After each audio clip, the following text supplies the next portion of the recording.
대기업 30년 근무, 퇴직 5년 차, 경조사비가 생활비를 갉아먹고 있다. 안녕하세요.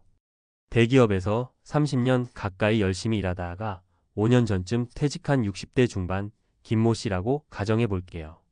주변에서 저처럼 평생 직장 생활에 전념하다 은퇴한 분들은 아마 공감하실 거예요. 처음 퇴직했을 때는 이제야 좀 쉬어도 되겠다 싶어 마음이 홀가분했지만 막상 시간이 지나니 경제적, 사회적 변화가 크게 와 닿았습니다. 특히 퇴직한 뒤에도 여기저기서 청첩장이나 부고 소식을 받을 때마다 내가 경조사를 계속 챙겨야 할까 하는 고민이 들곤 하죠. 아무래도 전기 수입이 끊기고 나니 경조사비 자체가 크게 부담스러워진 게 사실입니다. 그렇다고 무작정 안 가 할 수도 없으니 은퇴 후 경조사비가 생활비에서 차지하는 비중이 은근히 큰 거예요. 저 혼자만 그런가 했더니 주변에서 비슷한 처지에 있는 친구들을 만나보면 다들 같은 고민을 털어놓더라고요. 젊었을 때는 경조사에 부조금을 내고 또 우리가 경조사를 치를 일이 있으면 자연스레 돌려받는 구조였는데 은퇴하고 보니 상황이 많이 달라졌습니다. 오늘은 이 이야기를 조금 자세하게 해보려고 해요. 왜 은퇴 후 경조사비가 더 부담스러울까? 생활비가 생각보다 많이 들어가는 이유는 뭘까? 실제 경험 사례 3가지를 통해 은퇴 준비 단계부터 어떤 걸 염두에 두면 좋을지 함께 고민해 볼게요. 1. 은퇴 후 경조사 부담이 커지는 이유. 가장 큰 이유는 소득 구조가 달라지기 때문이에요. 현역 시절에는 월급이라는 안정적인 캐시플로우가 있었고 경조사비로 5만 원, 10만 원씩 내는 게 큰 부담으로 느껴지지 않았을 수도 있어요. 하지만 은퇴 후에는 연금, 퇴직금 혹은 축적해둔 자산을 조금씩 꺼내 쓰거나 가끔씩 단기 알바나 용돈벌이를 해서 생활비를 충당하죠. 매달 꼬박꼬박 들어오는 월급이 없는 상황에서 경조사 소식을 들으면 이걸 또 어떻게 내야 하지? 라는 생각이 들기 마련입니다.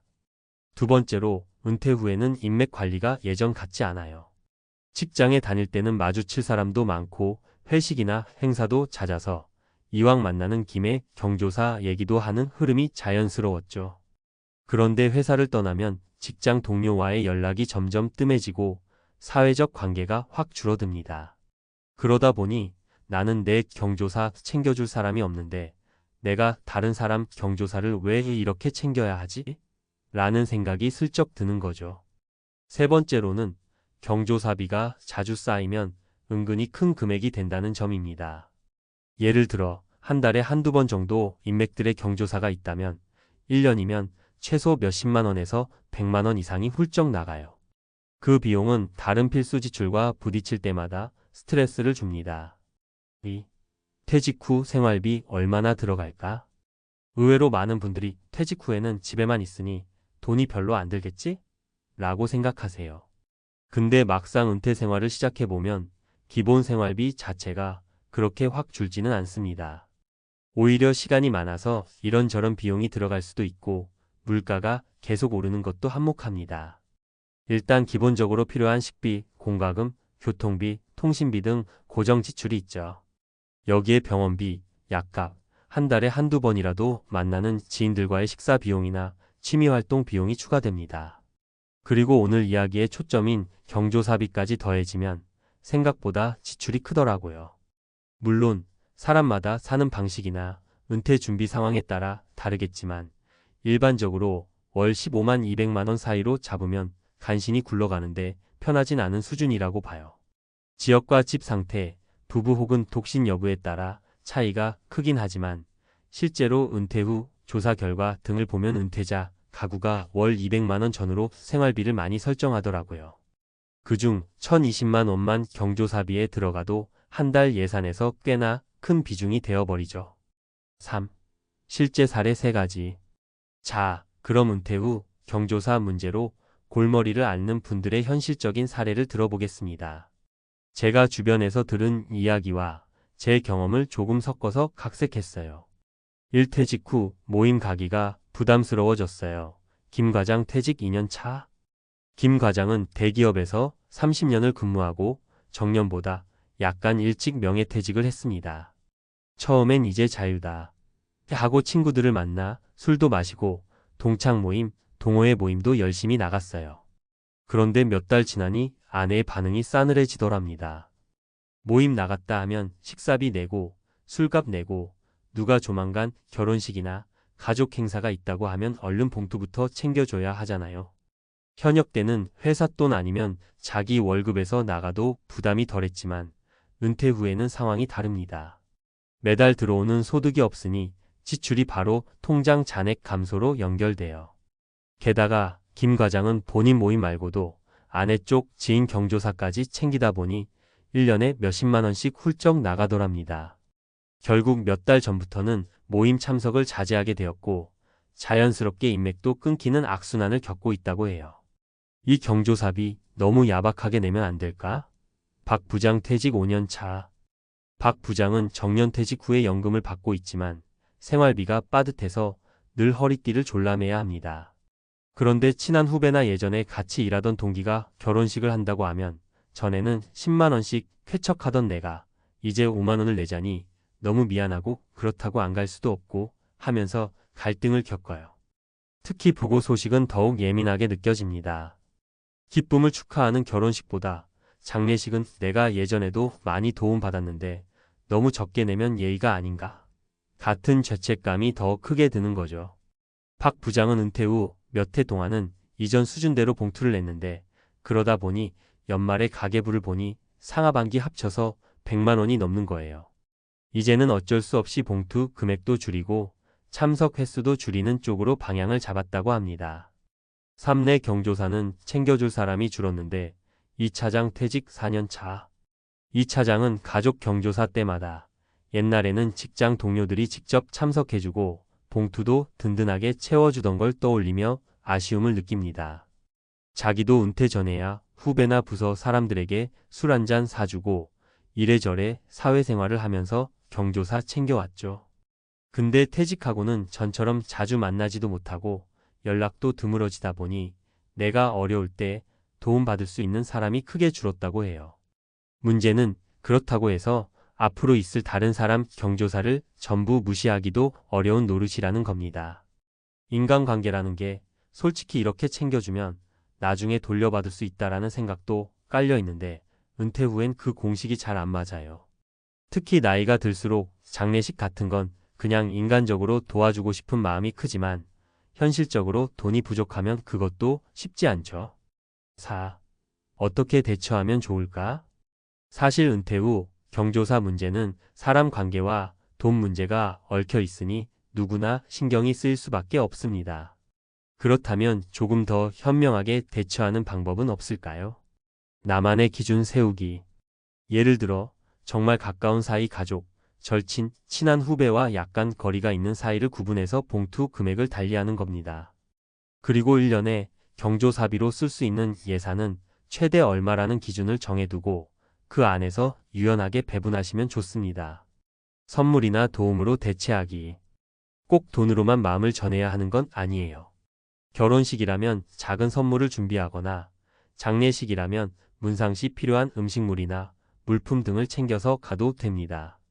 은퇴 후에는 시간적 여유가 있으니 직접 도와주며 마음을 전하면 금액적 부담을 조금 줄일 수 있죠. 형편이 좀 어렵다. 솔직히 털어놓기. 너무 뜨겁게 느껴지실 수도 있지만 친한 지인이나 가족이라면 요즘 연금 가지고 빠듯하게 사느라 미안하지만 넉넉하게 못 챙긴다라고 말하는 게 차라리 마음이 편합니다. 오히려 솔직한 사정을 들은 상대가 그동안 고마웠는데 이제 편히 지내세요 라고 이해해 줄 수도 있어요. 은퇴 전부터 노후 플랜 세우기. 아직 현역이라면 가능하다면 노후 자금을 조금 더 챙겨놓고 생활비 추계를 좀 구체적으로 해보는 게 좋습니다. 경조사비도 하나의 고정 지출 항목이라고 보고 연간 얼마쯤 나갈지를 대략 계산해보면 훨씬 현실적인 준비가 가능합니다. 받을 때 받기. 물론 은퇴 후에 경조사 비용이 부담된다면 기회가 될 때 나도 도움을 받는 방법을 고려할 수 있습니다. 예를 들어 가족 행사나 본인에게 큰 일이 있을 때 부담 없이 주변에 소식을 알리기만 해도 도움이 필요하구나 하고 알아서 챙겨줄 수 있거든요. 5. 은퇴 준비에서 놓치기 쉬운 부분. 경조사 문제는 사실 회사에 다닐 때나 은퇴 후에나 늘 있어 왔던 일입니다. 차이가 있다면 소득 구조가 바뀌었고 인맥의 열쇠를 회사가 쥐고 있지 않다는 점이에요. 그렇기 때문에 미리 이런 변화에 대비해서 은퇴 라이프 스타일을 설계할 필요가 있습니다. 경제적 측면. 노후에 활용할 수 있는 자산주택, 예적금, 연금 등을 점검하고 10년 단위로 예상되는 지출을 미리 적어봅니다. 경조사는 1년에 얼마까지 가능하다라는 식으로 큰 틀을 만들면 좋습니다. 관계 측면. 회사 중심의 인간관계가 아닌 취미나 지역사회, 동호회 등 다양한 영역에서 새로운 인간관계를 형성해 보세요. 경조사도 무조건 금전적 부담만 있는 게 아니라 진짜로 나에게 소중한 사람이라면 가서 위로해 주거나 기쁨을 나눠주는 것도 중요하거든요. 심리적 측면. 은퇴 후 소속감이 약해지면서 내가 이렇게까지 해야 하나? 라는 자괴감이나 박탈감을 느낄 수 있습니다. 하지만 한편으로 사람과 사람 사이의 정이라는 건 금전적인 부분만으로 환산하기 어렵잖아요. 너무 스트레스 받지 않도록 내가 해줄 수 있는 선에서 최선을 다하고 억지로 무리하지 않는 태도가 필요합니다. 6. 마무리하며. 대기업 30년 근무, 퇴직 5년 차, 경조사비가 생활비를 갉아먹고 있다. 라는 말이 요즘 은퇴자들의 솔직한 심정을 잘 보여주는 것 같아요. 그만큼 경조사가 은퇴자에게는 심정물적 부담으로 다가오는 현실이 있습니다. 하지만 경조사는 결국 인간관계이고 금전만으로 끝나는 문제는 아니라는 걸 잊지 말았으면 좋겠습니다. 예전처럼 큰 봉투를 내지는 못하더라도 조그마한 마음과 정성을 표현하는 방식은 얼마든지 있잖아요. 또 은퇴 후 생활비가 줄지 않는 건 사실이지만 그렇다고 해서 사회와 완전히 단절될 필요는 없습니다. 조금 더 효율적으로 돈을 관리하고 솔직하게 내 사정을 이야기하고 내가 진짜로 챙겨주고 싶은 사람을 챙기는 게 은퇴 후 경조사 스트레스를 줄이는 핵심이 아닐까 싶습니다. 부디 글이 지금 은퇴 후 삶을 누리고 있는 분들이나 은퇴를 준비하고 있는 분들에게 작은 도움이 되었으면 해요. 결국 중요한 건 내가 감당할 수 있는 범위 안에서 마음의 여유까지 챙기며 사는 방법을 찾는 거니까요. 은퇴 생활은 생각보다 길 수 있습니다. 너무 긴장만 하지 마시고 나만의 규칙과 방식을 만들면서 천천히 적응해 나가보면 좋겠습니다. 긴 글 함께 해주셔서 감사합니다. 우리 모두 조금은 가벼운 마음으로 소중한 인연도 지켜나가고 은퇴 후의 생활도 알차게 꾸려나갈 수 있으면 좋겠습니다. 언제나 건강하시길 바라고 만약 이 글이 조금이라도 도움이 되었다면 주변에 공감할 만한 분들과 공유해 보셔도 좋을 것 같습니다.